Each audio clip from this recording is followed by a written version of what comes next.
सबसे पहले हम बात करेंगे मौर्यन पीरियड के बारे में। और इतना हमें ऑलरेडी पता है कि ये जो मौर्यन एम्पायर है ये अपने आप में बेहद पावरफुल एम्पायर हुआ करता था।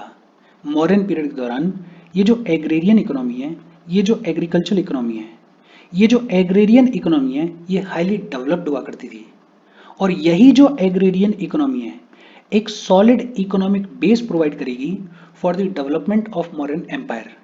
मौर्यन पीरियड के दौरान स्पेशली 4th सेंचुरी बीसी से लेके 1st सेंचुरी बीसी के बीच में ट्रेड और ट्रेड रूट से रिलेटेड कई सारे ऑर्गेनाइजेशंस को सेटअप किया गया, कई सारे ऑर्गेनाइजेशनल चेंजेस किए गए।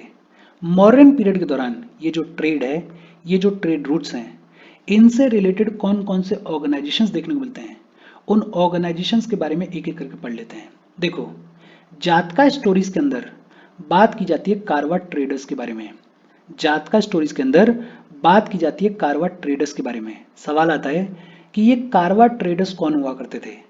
और अगर बहुत सिंपल लैंग्वेज बोलें तो ऐसे ट्रेडर्स जो कि एक लंबे चौड़े क्वांटिटी ऑफ मर्केंडाइज को एक जगह से दूसरे जगह तक ट्रेड किया करते थे, ऐसे ट्रेडर्स को बुलाया जाता था कारवा ट्रेडर्स। और मॉडर्न पीरियड के दौरान ये जो कारवा ट्रेडर्स हैं, ये कारवा ट्रेडर्स खूब ज़्यादा फ्लरिश करेंगे। और फ्लरिश करने के पीछे एक इंपॉर्टेंट रीज़न क्या था कि ये जो मौर्यन एम्पायर था ये अपने आप में बेहद पावरफुल हुआ करता था। और ये जो पावरफुल मौर्यन रूलर्स हुआ करते थे ये इन कारवा ट्रेडर्स को एडिक्वेट सिक्योरिटी प्रोवाइड कर पाएंगे। और आपको समझ में आना चाहिए कि एक ऐसा ट्रेडर है जो कि एक लंबे चौड़े क्वांटिटी ऑफ मर्केंडाइज को एक जगह से दूसरी जगह तक ट्रेड कर रहा है, उसके लिए one of the most important चीज क्या है, one of the most important चीज है सिक्योरिटी। और क्योंकि ये जो पावरफुल मॉडर्न रूलर्स हैं ये एडिक्वेट सिक्योरिटी प्रोवाइड कर पा रहे थे, तो ये जो कारवा ट्रेडर्स हैं ये खूब सारा ट्रेड करेंगे, ये जो कारवा ट्रेडर्स हैं ये खूब फ्लरिश करेंगे। मौर्यन पीरियड के दौरान कई सारे मेजर सेंटर्स भी इमर्ज हुए, जैसे राजगिरे। मगध में Rajgir emerge as a major centre. Rajgir के अलावा कौशाम्बी, प्रेजेंट डे इलाहाबाद के पास में Kaushambi also emerge as a major centre. और कौशाम्बी के अलावा पाटलिपुत्र, और पाटलिपुत्र कैपिटल सिटी हुआ करती थी। Pataliputra also emerge as a major centre. Major centre के तौर पे राजगिरे इमर्ज हुआ, कौशाम्बी इमर्ज हुआ और पाटलिपुत्र इमर्ज हुआ। और ये जो मेजर सेंटर्स हैं इनके इर्द गिर्द कनेक्टिविटी को इंश्योर करने के लिए, इनके इर्द गिर्द ट्रेड को इंश्योर करने के लिए कई सारे ट्रेड रूट्स को डेवलप किया गया, जैसे नदन रूट को डेवलप किया गया। ये जो नदन रूट है ये श्रवस्ती से होते हुए, कपिलावस्तु से होते हुए वैशाली तक जाता था। श्रवस्ती और कपिलावस्तु ये बड़ी इंपॉर्टेंट साइट्स हैं जो कि बुद्धिज्म से रिलेटेड हैं। लेकिन फिलहाल के लिए कॉन्टेक्स्ट क्या है कि ये जो नदन रूट है ये श्रवस्ती से होते हुए, कपिलावस्तु से होते हुए वैशाली तक जाता था। नदन रूट के अलावा एक ईस्टर्न रूट भी देखने को मिलता था। और ये जो ईस्टर्न रूट है ये टर्न होके आंध्र प्रदेश और कर्नाटका तक पहुंचता था। आंध्र प्रदेश और कर्नाटका तक पहुंचता था ये ईस्टर्न रूट। इनफैक्ट ये जो ईस्टर्न रूट है ये तामरा लिप्ति को भी कनेक्ट करता था। तामरा लिप्ति जो है वो वेस्ट बंगाल के अंदर बड़ा इंपॉर्टेंट पोर्ट हुआ करता था। तो ये जो ईस्टर्न रूट है ये ताम्रा लिप्ति को भी कनेक्ट करता था। इनफैक्ट कौशाम्बी जो कि बड़ा ही इंपॉर्टेंट सेंटर हुआ करता था, कौशाम्बी से एक रूट वेस्ट की साइड में निकलता था और उज्जैन तक जाता था। कौशाम्बी जो कि प्रेजेंट डे इलाहाबाद के पास में होता था, यूपी में होता था, इस कौशाम्बी से एक रूट वेस्ट की साइड निकलता था और उज्जैन जो कि मध्य प्रदेश में होता था, उज्जैन तक जाता था। और उज्जैन के बाद ये जो रूट है ये गुजरात के कोस्ट तक, वेस्ट कोस्ट को कनेक्ट करने का काम करता था। ये जो रूट है इसको क्या बुलाया जाता था, इसको दक्षिण पथ बुलाया जाता था। क्या बुलाया जाता था, इसको दक्षिण पथ बुलाया जाता था। दक्षिण पथ के बारे में और ज्यादा डिटेल में अगले ही सेशन में हम पढ़ेंगे, लेकिन फिलहाल के लिए आपको ये समझ में आना चाहिए कि कौशाम्बी जो कि एक मेजर सेंटर हुआ करता था, उस कौशाम्बी से एक रूट वेस्ट की तरफ निकलता था, उज्जैन तक जाता था। और उज्जैन के बाद ये जो रूट है ये गुजरात के कोस्ट को, वेस्ट कोस्ट को कनेक्ट करने का काम करता था। और इस रूट को क्या बुलाया जाता था, इस रूट को दक्षिण पथ बुलाया जाता था। और ये तो ट्रेड के डेवलपमेंट के लिए ट्रेड रूट्स को डेवलप किया जा रहा था। इसके अलावा ऑर्गेनाइजेशनल सेटअप्स भी देखने को मिल रहे थे, जैसे नॉर्दर्न इंडिया में गिल्ड्स देखने को मिलते थे। और गिल्ड्स का बेसिक मतलब क्या होता है, जैसे आज की डेट में एसोसिएशंस देखने को मिलते हैं, वैसे ही उस दौर में जो भी क्राफ्ट प्रोडक्शन होता था उसको ऑर्गेनाइज करने के लिए गिल्ड्स देखने को मिलते थे। इनफैक्ट मेगास्थेनिस ने बात की है सुपरिटेंडेंट ऑफ कॉमर्स के बारे में। एक ऑफिसर हुआ करता था सुपरिटेंडेंट ऑफ कॉमर्स, और यही जो सुपरिटेंडेंट ऑफ कॉमर्स है इसको अर्थशास्त्र के अंदर भी मेंशन किया गया है, लेकिन अर्थशास्त्र के अंदर इसको क्या बुलाया गया है, इसको पान्याध्यक्ष बुलाया गया है। क्या बुलाया गया है, पान्याध्यक्ष बुलाया गया है। और ये जो पान्याध्यक्ष है इसकी ड्यूटी होती थी गुड्स की जो प्राइसेस हैं उनको फिक्स करना, और अगर किसी कमोडिटी की सप्लाई बहुत ज्यादा हो रही है तो उसकी सप्लाई को कंट्रोल करना। तो अर्थशास्त्र के अंदर बात की गई है पान्याध्यक्ष के बारे में, और ये जो पान्याध्यक्ष है इसकी ड्यूटी होती थी गुड्स की प्राइसेस को फिक्स करना। और पान्याध्यक्ष के अलावा समस्ता अध्यक्ष भी देखने को मिलता था। ये जो समस्ता अध्यक्ष देखने को मिलता था ये बेसिकली वो ऑफिसर होता था जो कि देखता था कि ट्रेडर्स जो हैं वो किन्हीं गलत प्रैक्टिसेस में तो इंक्लूडेड नहीं है, किसी गलत प्रैक्टिस में तो इन्वॉल्व नहीं है, कहीं ट्रेड को मैनिपुलेट तो नहीं कर रहे हैं। तो उसको चेक करने के लिए जो ऑफिसर हुआ करता था उसको बुलाया जाता था समष्टाध्यक्ष। फिर इसके बाद अखराध्यक्ष। अखराध्यक्ष बेसिकली सुपरिटेंडेंट ऑफ माइंस हुआ करता था। माइंस का जो सुपरिटेंडेंट हुआ करता था उसको अखरा अध्यक्ष बुलाया जाता था। सीताध्यक्ष हुआ करता था, और ये जो सीताध्यक्ष हुआ करता था ये होता था एग्रीकल्चर का incharge. Officer in charge of agriculture उसको क्या बुलाया जाता था, उसको सीताध्यक्ष बुलाया जाता था। और फिर पौटवा अध्यक्ष। पौटवा अध्यक्ष जो है वो superintendent of weights and measures हुआ करता था। देखो ये जो ऑफिसर्स हैं इनके नाम याद रखना, एक बार फिर से देख लेते हैं। प्रोनाउंसिएशन अपने हिसाब से देख लेना, प्रोनाउंसिएशन हो सकता है थोड़ा बहुत ऊपर नीचे हो। पहले हैं पान्या अध्यक्ष। पान्या अध्यक्ष बेसिकली वो ऑफिसर हुआ करते थे जिनकी जिम्मेदारी होती थी गुड्स के प्राइसेस को फिक्स करना और ये देखना कि कोई भी जो कमोडिटी है उसका कहीं ओवर सप्लाई तो नहीं है, या फिर उसकी जो सप्लाई है उसमें कमी तो नहीं है। वो पूरी चीजों को चेक करने का काम किसका था, पान्याध्यक्ष का था। पान्याध्यक्ष के अलावा एक समष्टाध्यक्ष हुआ करता थे, और ये जो समष्टा अध्यक्ष हुआ करते थे he was officer to check wrong practices of traders. समष्टाध्यक्ष के अलावा आखरा अध्यक्ष हुआ करता था, एंड आखरा अध्यक्ष was the superintendent of mines. आखरा अध्यक्ष के अलावा सीता अध्यक्ष हुआ करता था, एंड सीता अध्यक्ष was the officer in charge of agriculture. और एक पाउटवा अध्यक्ष हुआ करता था, और ये जो पाउटवा अध्यक्ष हुआ करता था ही was the superintendent of weights and measures. बेहद सिंपल और इजी सी बातचीत है। देखो अभी तक हमने दो तीन चीजों के बारे में पढ़ा। एक तो ये कारवा ट्रेडर्स क्या होते हैं इसके बारे में आपको समझ में आना चाहिए। बहुत सिंपल तौर पे अगर कहें तो ऐसे ट्रेडर्स जो कि लंबे चौड़े क्वांटिटी ऑफ मर्केंडाइज को एक जगह से दूसरी जगह तक ट्रेड किया करते थे उनको बुलाया जाता था कारवा ट्रेडर्स। और ये जो कारवा ट्रेडर्स है इनका मेंशन जातका स्टोरीज में देखने को मिलता है। इस मॉडर्न पीरियड के दौरान कुछ मेजर सेंटर्स इमर्ज हुए, जैसे राजगिरे, कुशाम्बी और पाटलिपुत्र। बहुत सारे ट्रेड रूट्स को डेवलप किया गया, जैसे नदन रूट, जैसे ईस्टर्न रूट। ये जो ईस्टर्न रूट है इसकी एक खास बात क्या है कि ये जो ईस्टर्न रूट है ये कनेक्ट करता था ताम्रा लिप्ति को। ताम्रा लिप्ति अपने आप में बेहद इंपॉर्टेंट पोर्ट हुआ करता था और इसीलिए इंपॉर्टेंट है। जो ज्यादा इंपॉर्टेंट चीज है वो क्या है कि कौशाम्बी से एक और रूट जो है वो वेस्ट की तरफ निकलता था और उज्जैन तक जाता था। और उज्जैन के बाद में ये जो रूट है ये गुजरात के कोस्ट, वेस्ट कोस्ट उसको कनेक्ट करने का काम करता था, और इसको क्या बुलाया जाता था, इसको दक्षिण पथ बुलाया जाता था। और ये तो ट्रेड रूट्स हैं। ट्रेड रूट्स के अलावा ऑर्गेनाइजेशनल सेटअप्स भी देखने को मिलते थे, जैसे नॉर्थ इंडिया में गिल्ड्स देखने को मिलते थे। और इन गिल्ड्स के अलावा ये जो पूरा ट्रेड है इसको मैनेज करने के लिए बहुत सारे ऑफिसर्स भी देखने को मिलते थे, जैसे पान्या अध्यक्ष। पान्या अध्यक्ष जो हैं उनका काम होता था गुड्स के प्राइसेस को फिक्स करना। पान्या अध्यक्ष के अलावा समष्टाध्यक्ष, और समष्टाध्यक्ष was the officer to check wrong practices of traders. समष्टाध्यक्ष के अलावा आखरा अध्यक्ष, एंड आखरा अध्यक्ष was the superintendent of mines.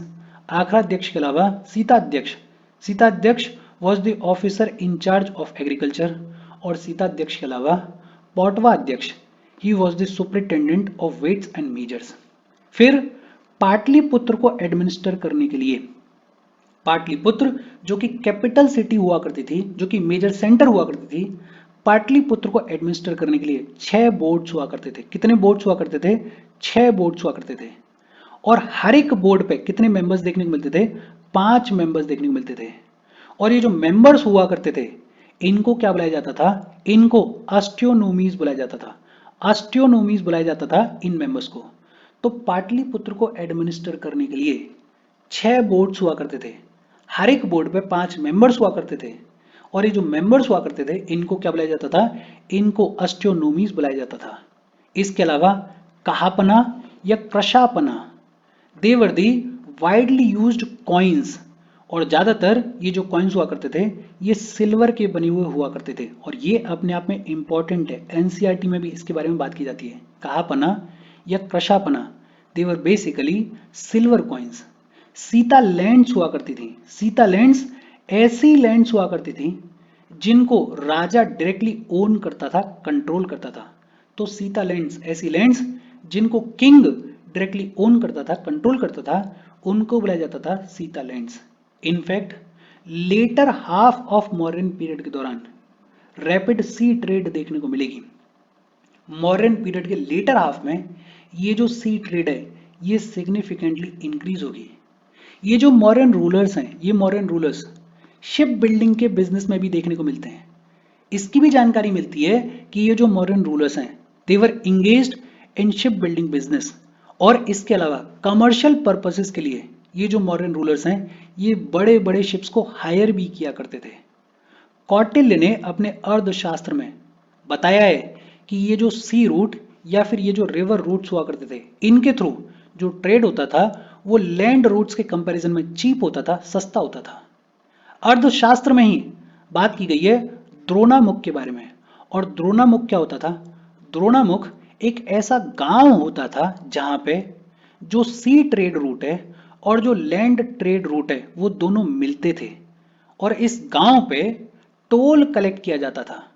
तो ऐसा गांव जहां पे सी का ट्रेड रूट और लैंड का ट्रेड रूट मिलता था और उस गांव पर टोल कलेक्ट किया जाता था, उस गांव को क्या बुलाया जाता था? द्रोणामुख बुलाया जाता था। द्रोणामुख बुलाया जाता था। क्या बुलाया जाता था? द्रोणामुख बुलाया जाता था। फिर इसके बाद एक हेमवत मार्ग। हेमवत मार्ग जो है, वो रूट होता था, रास्ता होता था फ्रॉम बाल्ख। बाल्ख कहाँ पे होता है? अफगानिस्तान में। तो बाल्ख से लेके इंडिया तक जो रूट होता था, उसको क्या बुलाया जाता था? उसको हेमवत मार्ग बुलाया जाता था। क्या बुलाया जाता था? हेमवत मार्ग बुलाया जाता था। और ये जो हेमवत मार्ग था, इससे मेनली जो आइटम्स ट्रेड किए जाते थे, वो कौन से होते थे? वुलन क्लोथ्स को ट्रेड किया जाता था, हॉर्सेस को ट्रेड किया जाता था, हाइट्स को ट्रेड किया जाता था, और फर्स को ट्रेड किया जाता था। बेहद सिंपल। एक तो आपको क्या याद रखना है, कहीं प्रीलिम्स में काम आ जाए, कि पाटलिपुत्र को एडमिनिस्टर करने के लिए 6 बोर्ड्स हुआ करते थे। हर एक बोर्ड पे 5 मेंबर्स हुआ करते थे। और ये जो मेंबर्स हैं, इनको क्या बुलाया जाता था? इनको अस्ट्रोनोमीज बुलाया जाता था। दूसरा बेहद इंपॉर्टेंट, कहापना या कृशापना were widely used coins which were mostly made up of silver. सीता लैंड्स ऐसी लैंड्स हुआ करती थी जिनको किंग डायरेक्टली ओन करता था, कंट्रोल करता था। फिर इसके अलावा द्रोणामुख। द्रोणामुख ऐसे विलेजेस हुआ करते थे जिन पे ये जो सी ट्रेड रूट है और लैंड ट्रेड रूट है, ये दोनों मिलते थे। ये जो विलेजेस हुआ करते थे, यहाँ पे टोल कलेक्ट किया जाता था। ऐसे विलेजेस को क्या बुलाया जाता था? द्रोणामुख बुलाया जाता था। और बेहद इंपॉर्टेंट, हेमवत मार्ग। हेमवत मार्ग जो है, वो बेसिकली अफगानिस्तान से इंडिया को कनेक्ट करने वाला रूट होता था। इस रूट को क्या बुलाते थे? इस रूट को हेमवत मार्ग बुलाते थे। बेहद सिंपल सी चीजें हैं। होपफुली ये सारी चीजें आपको समझ में आई होंगी। हम आगे बढ़ें उससे पहले वीडियो पे लाइक के बटन को दबा दो।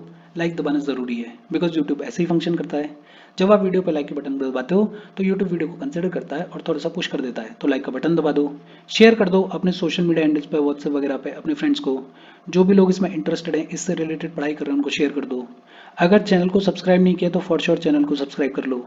और अगर आप केपेबल हो, हेल्प करना चाहते हो, तो आप हमें हेल्प कर सकते हो by clicking on the join button, या फिर आप कंट्रीब्यूट कर सकते हो क्यूआर कोड को स्कैन करके।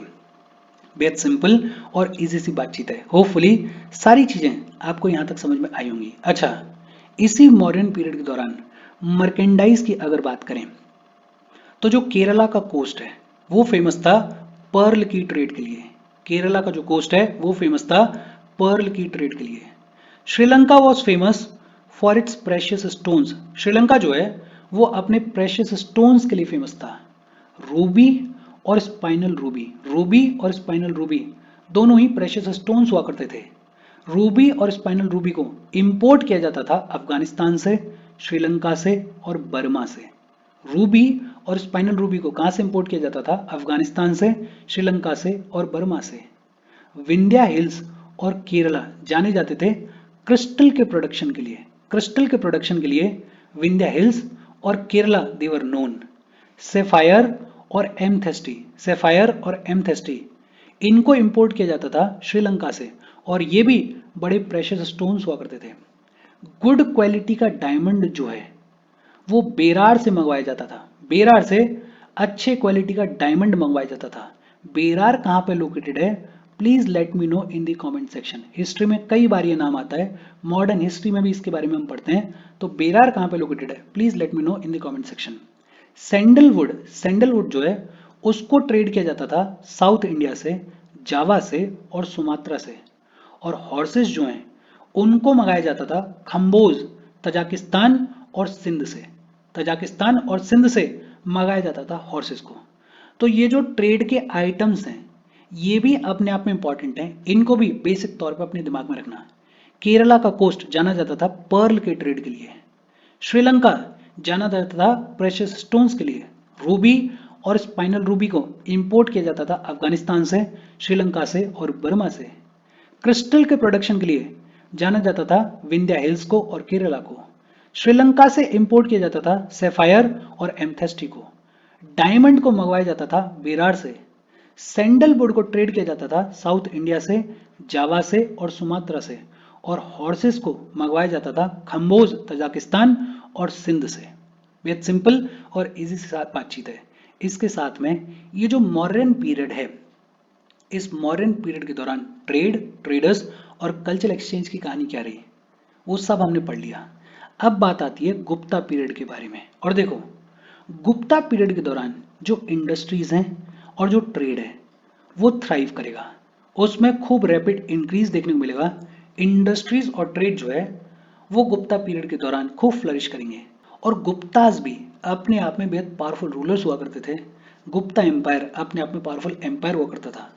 और वही दिख रहा है कि गुप्ता पीरियड के दौरान इंडस्ट्रीज और ट्रेड जो है वो खूब फ्लरिश करेगा। लेकिन इस पीरियड के दौरान एक बहुत सिग्निफिकेंट चीज हुई, और वो क्या हुई कि इस फेज के दौरान जो रोमन ट्रेड है उसमें डिक्लाइन देखने को मिलेगा। रोमन ट्रेड में सिग्निफिकेंट डिक्लाइन देखने को मिलेगा इस फेज के दौरान।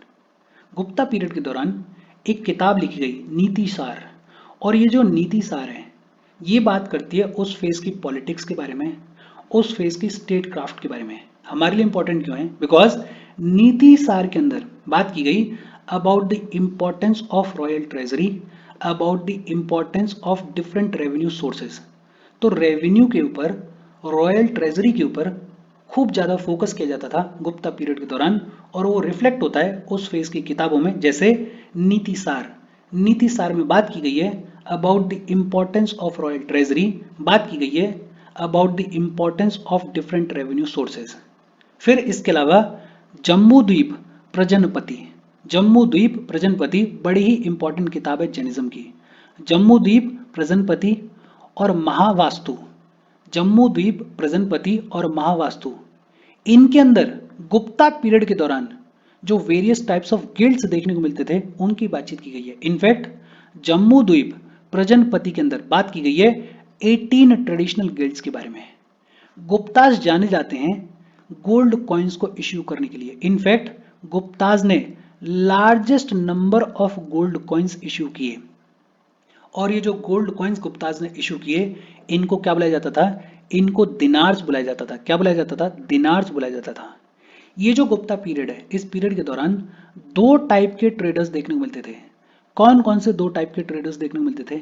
एक श्रेष्ठी, श्रेष्ठी वो ट्रेडर्स हुआ करते थे जो कि किसी पर्टिकुलर लोकेशन में सेटल्ड हुआ करते थे। श्रेष्ठी ऐसे ट्रेडर्स हुआ करते थे जो कि किसी स्पेसिफिक लोकेशन में सेटल्ड हुआ करते थे। और दूसरे सार्थवाहा, सार्थवाहा ऐसे ट्रेडर्स हुआ करते थे जो कि एक जगह से दूसरे जगह तक चीजों को लेके जाते थे, ट्रेड करते थे। बेसिकली ये जो सार्थवा हैं ये कारवा ट्रेडर्स हुआ करते थे। और ये जो सार्थवा हैं ये ट्रेड क्या करते थे with Ceylon Sri Lanka, with China, with Europe. मतलब ये लंबा चौड़ा डिस्टेंस ट्रेवल करते थे और ट्रेड क्या करते थे। गुप्ता पीरियड के दौरान दो टाइप के ट्रेडर्स देखने को मिलते थे, एक सृष्टि जो कि किसी पर्टिकुलर लोकेशन पर सेटल्ड होते थे, और दूसरे सार्थवाह। सार्थवाह जो हैं वो बेसिकली कारवा ट्रेडर्स हुआ करते थे। गुप्ता पीरियड के दौरान south east Asia became an important centre of trade, because Gupta period के दौरान ये जो रोमन ट्रेड है इसमें सिग्निफिकेंट डिक्लाइन देखने को मिल रहा था। तो फोकस किस तरफ शिफ्ट हुआ, फोकस साउथ ईस्ट एशिया की तरफ शिफ्ट हुआ, और साउथ ईस्ट एशिया जो है वो बड़ा इंपॉर्टेंट सेंटर बना हमारे लिए फॉर ट्रेड। और इसी फेज के दौरान बुद्धिज्म और इंडियन कल्चर जो है वो भी बहुत वाइडली स्प्रेड होगा, और वो बुद्धिज्म और इंडियन कल्चर जो है वो सेंट्रल एशिया तक, चाइना तक पहुंच जाएगा। चाइना और सेंट्रल एशिया में भी ये जो बुद्धिज्म है और ये जो इंडियन कल्चर है ये पेनिट्रेट होता हुआ दिखाई देगा। तो गुप्ता पीरियड के दौरान एक तो ये जो जम्बू द्वीप प्रजनपति और महावास्तु, ये दोनों किताबें अपने आप में इंपॉर्टेंट हैं। एक तो ये भी याद रखना कि ये जैनिज्म से रिलेटेड टेक्स्ट हैं। दूसरा जो सबसे इंपॉर्टेंट चीज है कि गुप्ताज ने largest number of gold coins issue किए, और ये जो गोल्ड कॉइन्स हैं इनको क्या बुलाया जाता था, इनको दिनार्स बुलाया जाता था। और तीसरा दो टाइप के ट्रेडर्स गुप्ता पीरियड के दौरान देखने को मिलते हैं, एक सृष्टि। सृष्टि ऐसे ट्रेडर्स हुआ करते थे जो किसी स्पेसिफिक लोकेशन में सेटल्ड होते थे, और दूसरे सार्थवाह। सार्थवाह जो हैं वो बेसिकली कारवा ट्रेडर्स हुआ करते थे। और इसके साथ आज की हमारी बातचीत खत्म हो गई। कोई डाउट हो तो कमेंट करके पूछ लेना। Thank you very much.